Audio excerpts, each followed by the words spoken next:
Olá, pessoal, tudo bom? Vamos iniciar nesse momento mais uma aulinha para tentar ajudar vocês nos estudos em casa, tá? Quem está se preparando para o vestibular ou mesmo para quem está pensando, né, em compreender um pouco mais as questões da filosofia. A nossa aula de hoje vamos falar um pouquinho sobre o surgimento da filosofia, pelo menos da filosofia ocidental, que ocorre na Grécia antiga, por volta dos séculos 3, 4, 5 antes de Cristo. Tá? Por que eu estou falando em filosofia ocidental? Porque é muito difícil colocar, né, marcar exatamente o local, a data do surgimento da filosofia.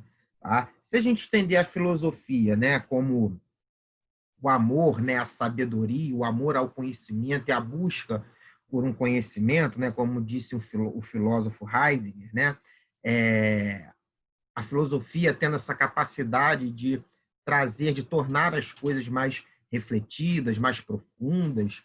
Isso a humanidade já faz mesmo antes desse período na Grécia Antiga. Se a gente for para civilizações no Oriente, na China, na Índia, no Japão, isso já acontecia há muito tempo. Mas aqui a gente vai tratar dessa filosofia ocidental, que a gente pode, mais ou menos, forçando um pouco a barra, marcar o surgimento dela na Grécia Antiga.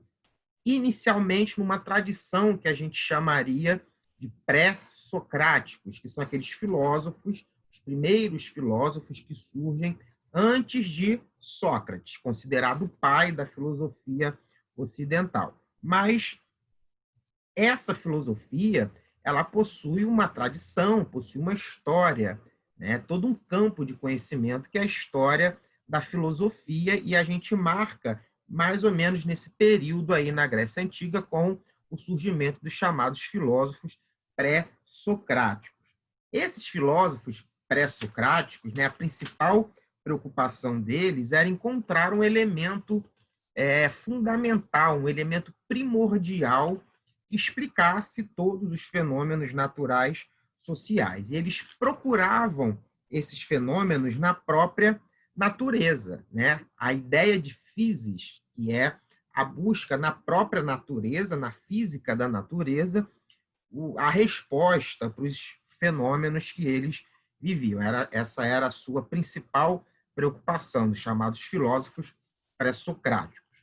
Qual é a grande novidade introduzida por Sócrates? É que Sócrates vai ter como foco não apenas ou não somente as explicações da physis humana, mas vai procurar as explicações no próprio ser humano. Né? Há uma virada, digamos assim, antropocêntrica, no sentido de que as explicações para todos os fenômenos devem ser encontradas no próprio e a partir do ser humano, certo? Essa é a principal tradição de Sócrates. E diferente dos sofistas, que era um outro grupo de filósofos da mesma época do que Sócrates, o Sócrates ele cobrava pelos seus ensinamentos e tinha ideias tão revolucionárias, principalmente para os jovens ali da polis de Atenas, que Sócrates, inclusive, isso é uma história muito conhecida, ele foi condenado à morte, foi condenado a beber veneno, a cicuta, por ter se renegado a parar de passar os seus ensinamentos aos jovens, né, aos jovens cidadãos atenienses, e foi condenado pela elite ateniense à morte, considerado um subversivo, que estava fazendo a população, esses jovens atenienses, simplesmente a pensar, a refletir, né, sobre a sua situação social. Então, ele foi condenado à morte. Qual era a metodologia, né? Em que baseava-se o pensamento de Sócrates? Em dois pilares fundamentais, que era a maiêutica e a ironia. Maiêutica é um método que o Sócrates desenvolve, no qual ele leva o seu interlocutor, o seu aluno, a que ele próprio construa o seu conhecimento sobre determinado assunto, sempre indagando, sempre fazendo perguntas ao seu aluno, tá? dificilmente o Sócrates respondia às perguntas.